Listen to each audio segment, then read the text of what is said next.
बिस्मिल्लाहिर्रहमानिर्रहीम। तमाम देखने वाले स्टूडेंट्स को प्रोफेसर इकबाल हैदर भट्टी का सलाम। माय डियर स्टूडेंट्स, हम BS honours associate degree program और 2 इयर्स बीएससी का वेक्टर एनालिसिस उसको हम डिस्कस कर रहे हैं। और जो टॉपिक आजकल ज़ेर बहस है उसका नाम है वेक्टर प्रोडक्ट और क्रॉस प्रोडक्ट। इसकी प्रॉपर्टीज़ हम कर चुके हैं और इससे रिलेटेड क्वेश्चंस जो हैं उनको हम कर रहे हैं। तो एक्सरसाइज 1 जारी है। Question number 43 is very very important for examination point of view. Question की स्टेटमेंट ये है कि if a plus B plus C is equal to 0, अगर इन तीनों वेक्टर्स को जमा किया जाए तो जवाब नल वेक्टर आ जाता है। तो फिर आपने प्रूफ करना है कि a cross B cross C cross A आपस में बराबर होंगे। ये पेपर में सिर्फ इतना क्वेश्चन भी आ सकता है, if a plus B plus C is equal to null vector, तो फिर ये आपने साबित करना है। Deduce the sine law of triangle. अगर आपको पेपर में ये आ जाए, इस तरह भी स्टेटमेंट आ सकती है, by vector method, by vector method prove the sine law of triangle.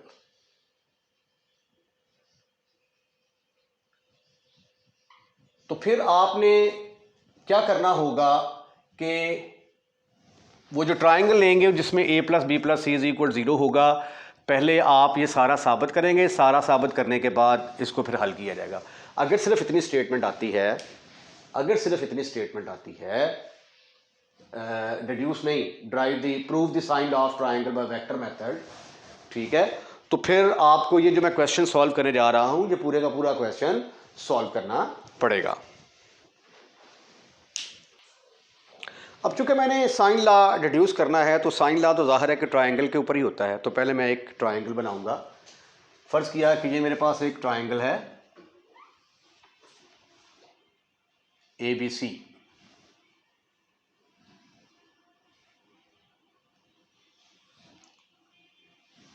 ABC एक ट्राइंगल है। A के सामने वाला जो वेक्टर है वो मैं A रख लेता हूं, B के सामने वाला वेक्टर B और C के सामने वाला वेक्टर C। अब ये देखिए, सबकी डायरेक्शन जो है ना वो आगे की तरफ है, तो इसलिए A vector plus B vector plus C vector, तो मैं यहीं पे पहुंच गया। तो टोटल डिस्प्लेसमेंट किसके बराबर आया? 0 के बराबर। तो इसलिए A plus B plus C किसके बराबर होगा? 0 के बराबर। Given that A plus B plus C is equal to null vector. अब आपने रिजल्ट साबित करना है, ये वाला A cross B is equal to B cross C is equal to C cross A। हम सपोज कर लेते हैं कि इसका नाम नंबर 1 है। पहले आप किसी एक वेक्टर को उठाकर उधर ले जाएं। मतलब फर्ज कर लिया कि मैं C को उठाकर उधर ले जाता हूं, तो 0 माइनस C के बराबर ही आ जाएगा। A क्रॉस B किसके बराबर आ गया? -C। अब जिस वेक्टर को मैं उठाकर उधर लेके गया हूं, उसी के साथ क्रॉस मल्टीप्लाई कर देते हैं। अगर मैं A को लेकर जाऊंगा तो A से क्रॉस मल्टीप्लाई करूंगा, अगर B को उधर लेके जाता हूं तो B से क्रॉस मल्टीप्लाई करूंगा। क्रॉस मल्टीप्लाई बाई C, तो ये आ जाएगा। अब cross multiplication is not commutative, तो अगर आप इधर से आपने दाएं तरफ से ज़रब देनी है ना, तो इधर भी दाएं तरफ से ज़रब देनी पड़ेगी। फ्रॉम राइट साइड लिख दें या लेफ्ट साइड लिख दें? Right side. अब मैंने राइट साइड लिखा है तो राइट साइड से मल्टीप्लाई करूंगा। ये देखिए जरा, A क्रॉस B को मैंने, क्रॉस नहीं है भाई, भैया प्लस है यहां पे, प्लस A प्लस B को मैंने क्रॉस मल्टीप्लाई कर दिया C के साथ, इसको भी मैंने C के साथ क्रॉस मल्टीप्लाई कर दिया। अब अगर दो वेक्टर सेम हो तो उनकी क्रॉस प्रोडक्ट 0 के बराबर होती है, but C cross C will be equal to 0 vector. तो ये फिर इधर डिस्ट्रीब्यूटिव लॉ अप्लाई कर दें, ये आ जाएगा A cross B plus B cross C। Distributive law apply किया मैंने, इधर आ गया नल वेक्टर। अब ए क्रॉस बी मुझे एक तरफ चाहिए, A cross B is equal to, ये कुछ रकम में थोड़ी गड़बड़ लग रही है मुझे, इसको उठाकर मैं उधर ले गया, 0 minus B cross C, A plus B A cross C. ओहो, a blunder has been made by the gentleman, मैंने सी के साथ मल्टीप्लाई करना था, तो यहां पे ए क्रॉस सी आएगा, ये भी क्या आएगा, ए क्रॉस सी, राइट। अब नल वेक्टर को किसी भी वेक्टर के अंदर ऐड कर दिया जाए तो जवाब वही वेक्टर आता है, ये आ गया माइनस बी क्रॉस सी।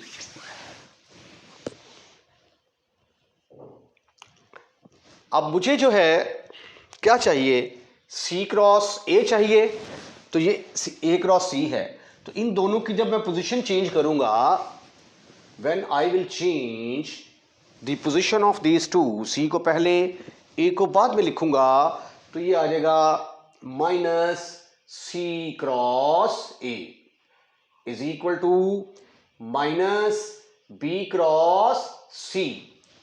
तो ये माइनस माइनस से कैंसल, तो सी क्रॉस ए किसके बराबर निकल आया, बी क्रॉस सी के बराबर निकल आया। इतना मैंने हिस्सा साबित कर दिया, B cross C is equal to C cross A. हम सपोज कर लेते हैं कि दिस इज ओवर नंबर 2। अब पहले मैंने सी को उठाकर उधर लेके गया था, अब बी को उठाकर उधर ले जाते हैं, from one A plus C is equal to minus B, cross multiply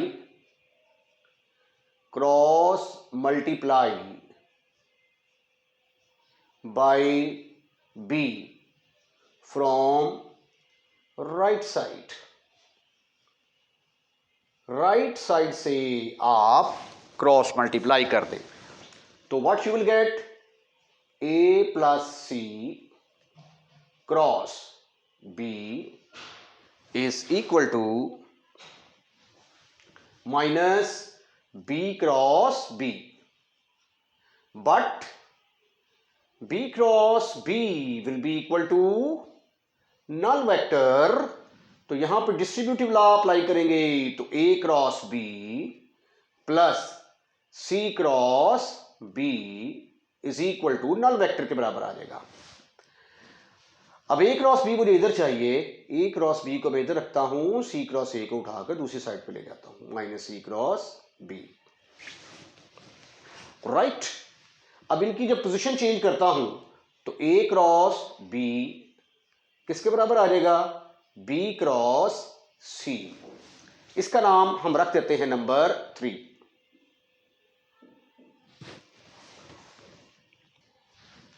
अब देखें, ये बी क्रॉस सी इसके बराबर भी है, बी क्रॉस सी इसके बराबर भी है, ठीक है। तो अगर ए बराबर हो बी के और बी बराबर हो सी के, तो फिर तीनों बराबर होते हैं ना, ए बराबर है, बी बराबर है, सी, तो B cross C cross A के बराबर है और B cross A cross B के बराबर ही है, तो लिहाजा तीनों आपस में बराबर होंगे। फ्रॉम 2 and 3,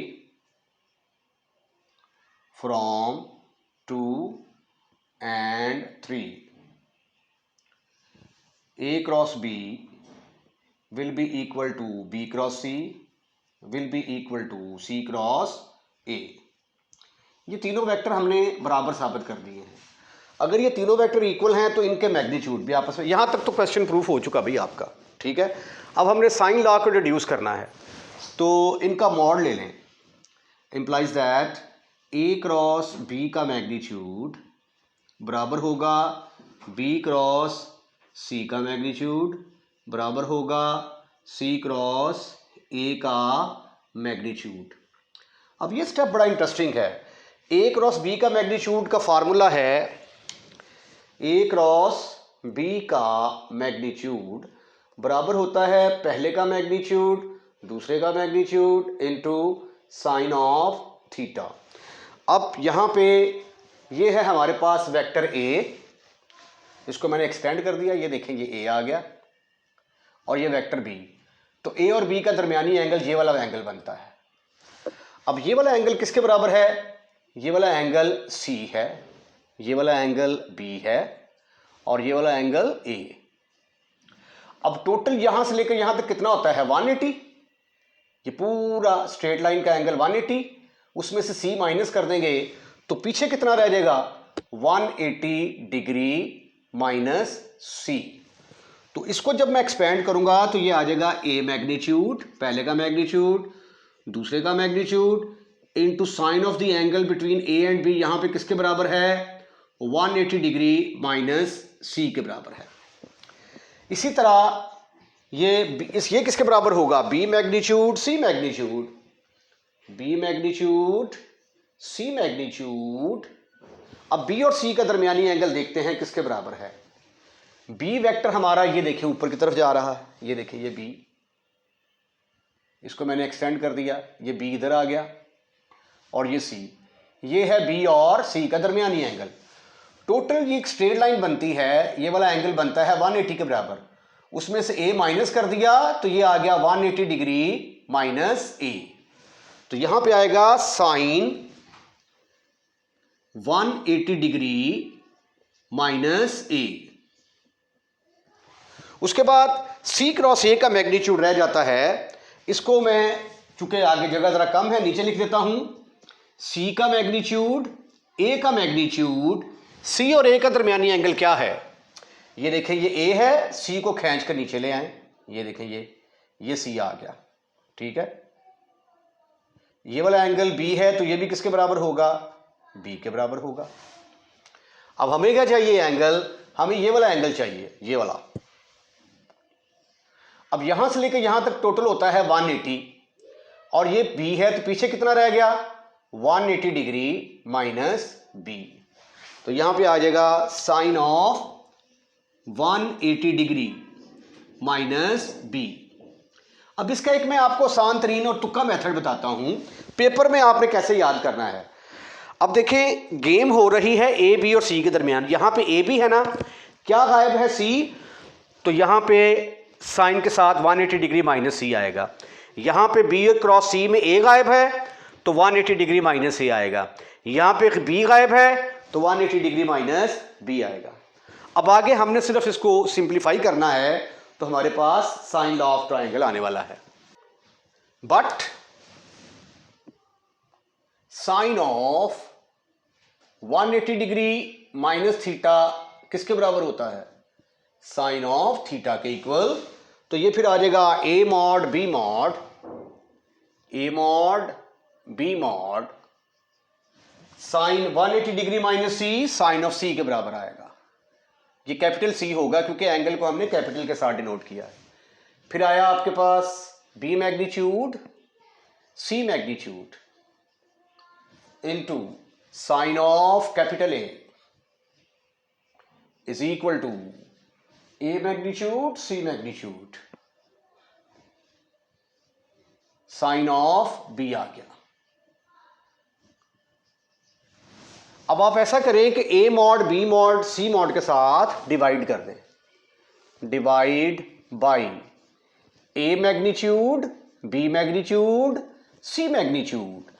तो जब इसके साथ डिवाइड करेंगे A magnitude B magnitude cancel हो जाएगा, डिनोमिनेटर में सी आ जाएगा, तो ये आ गया sine of C over C magnitude, B C cancel, इधर आ जाएगा A, sine of A over A magnitude, इधर आ जाएगा A C cancel, sine of B over B magnitude.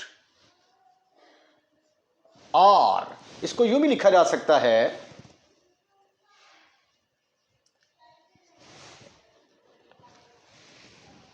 ये साइन ऑफ सी है, sine of C, C magnitude को simple C लिख दें, sine of A over simple A, sine of B over simple B.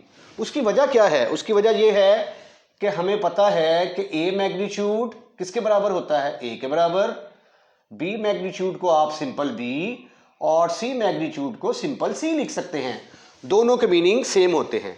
और अगर इनको ऊपर लिख दिया जाए तो उससे भी कोई फर्क नहीं पड़ता। ये आ जाएगा, तरतीब भी सही कर दें ज़रा, पहले आप a over sine of a लिख दें, b over sine of b, c over sine of c। ठीक है, तो यही जो है ये इसी को हम कहते हैं कि ये साइन लॉ है। साइन लॉ क्या होता था, ये देखिए, अगर आपके पास एक ट्राइंगल है ए बी सी, ए के सामने वाली लेंथ है, बी के सामने वाली बी, सी के सामने वाली सी, तो ए के ये वाला एंगल अगर ए है, बी के सामने वाला बी, सॉरी ए वाला ए, ये सी के बराबर होगा और ये बी के बराबर।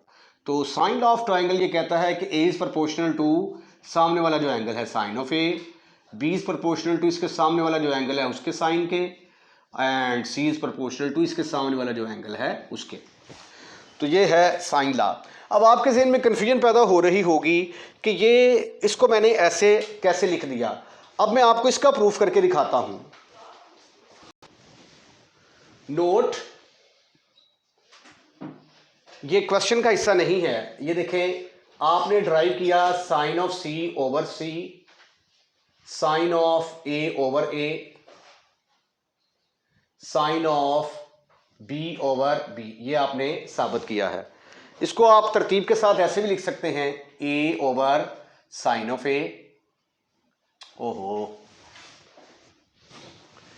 Sine of A over A plus is equal to sine of B, not plus, is equal to आएगा sine of C over C. अब तीनों आपस में बराबर हैं, फर्ज कर लिया कि ये के बराबर है। ठीक है, तो अब इसको मैं इस शक्ल में कन्वर्ट करने वाला हूं। तो यहां से फिर रिजल्ट निकला कि sine of A over A किसके बराबर आ गया, के बराबर।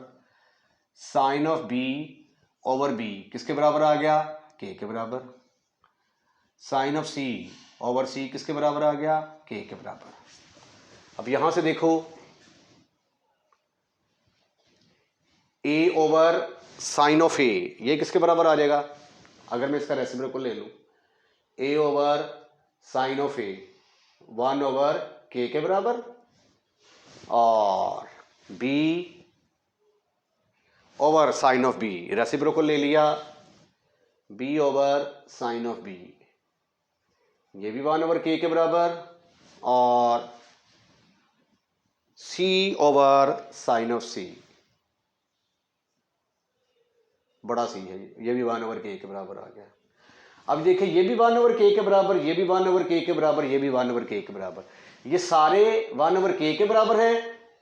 तो इसका मतलब है कि ये सारे भी आपस में अगर राइट हैंड साइडें बराबर हैं तो लेफ्ट हैंड साइड्स भी क्या होंगी, बराबर होंगी। This implies that A over sine of A is equal to B over sine of B is equal to C over sine of C. तो चाहे ये एंगल ये ऊपर आ जाए ये नीचे आ जाए, उससे कोई फर्क नहीं पड़ता। और इसकी तरतीब में यहीं पे दुरुस्त करने लगा हूं जरा थोड़ा सा। A over sine of A is equal to B over sine of B is equal to C over sine of C. हमने साबित करना है कि अगर A B C are the position vector of the triangle A B C, कोई triangle A B सी हमारे पास, उसके जो वर्टिसेस हैं उसके पोजीशन वेक्टर दिए गए हैं। बस फर्ज कर लिया कि ये एक ट्राइंगल है मेरे पास, टेढ़ी हो गई, कोई बात नहीं, अभी इसको सीधा कर लेते हैं।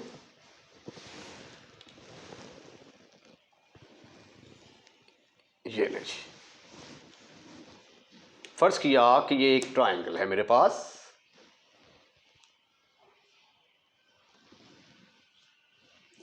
इस ट्राइंगल का नाम है ए बी सी।